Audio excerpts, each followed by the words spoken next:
في الأيام الأخيرة خطفت الإعلامية مفيدة شيحة ودعاء عامر ودعاء فاروق وريهام سعيد الأنظار بعد ظهورهم مع بعض من داخل المسجد النبوي في أجواء روحانية مؤثرة، وده أثناء استعدادهم لأداء مناسك الحج وسط حالة من السعادة والتأثير الكبير اللي بان على وشهم في الصور والفيديوهات اللي انتشرت بشكل واسع على السوشيال ميديا. اللقطات اللي جمعتهم من المدينة المنورة كانت مليانة مشاعر جميلة، خصوصا إن كل واحدة فيهم شاركت جمهورها بلحظات خاصة من الرحلة ما بين الدعاء والصلاة وزيارة المسجد النبوي. الكل لاحظوا حالة الهدوء والراحة النفسية اللي كانوا فيها، والجمهور كمان اتفاعل جدا مع ظهورهم بالحجاب والملابس البسيطة المناسبة للأجواء الدينية. ناس كتير علقت إن المشهد كان مختلف عن أي ظهور إعلامي لهذا. الرحلة دي اعتبرها البعض رسالة جميلة عن الصداقة والدعم بين الإعلاميات الأربعة، خصوصا إنهم ظهروا هم بيساندوا بعضهم وبيشاركوا تفاصيل الرحلة مع المتابعين بكل عفوية. وكمان لفت انتباه الجمهور إن الرحلة بعيدة تماما عن أي استعراض أو مبالغة، وده خلى التفاعل معهم يزيد بشكل كبير جدا. ومن أكتر اللحظات اللي اتأثرت بيها الناس الفيديوهات اللي ظهرت فيها الإعلاميات وهم بيدعوا داخل المسجد النبوي، وسط تعليقات من الجمهور بالدعاء ليهم وتمنيهم بقبول العمرة والحج.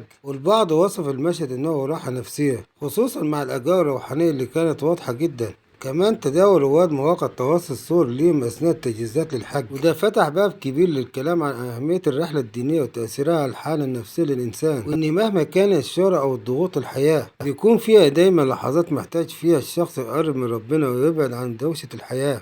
وظهور ريهام سعيد تحديدا لفت الانتباه، لأن جمهورها أكد إنها كانت هادئة جدا مختلفة عن أي صورة معتاد عليها اللي الناس معتادة عليها في البرنامج. بينما أشاد آخرون بعلاقة الصداقة الواضحة بين مفيدة شيحة ودعاء فاروق ودعاء عامر، خاصة إن الرحلة بان عليها فيها انسجام كبير جدا. وفي النهاية الرحلة دي تحولت من مجرد سفر للحج إلى حالة إنسانية روحانية خطفت قلوب المتابعين، وخلى الجمهور يتابع تفاصيلها أول بأول، وسط دعوات إن ربنا يتقبل منه ويرجعهم بالسلامة.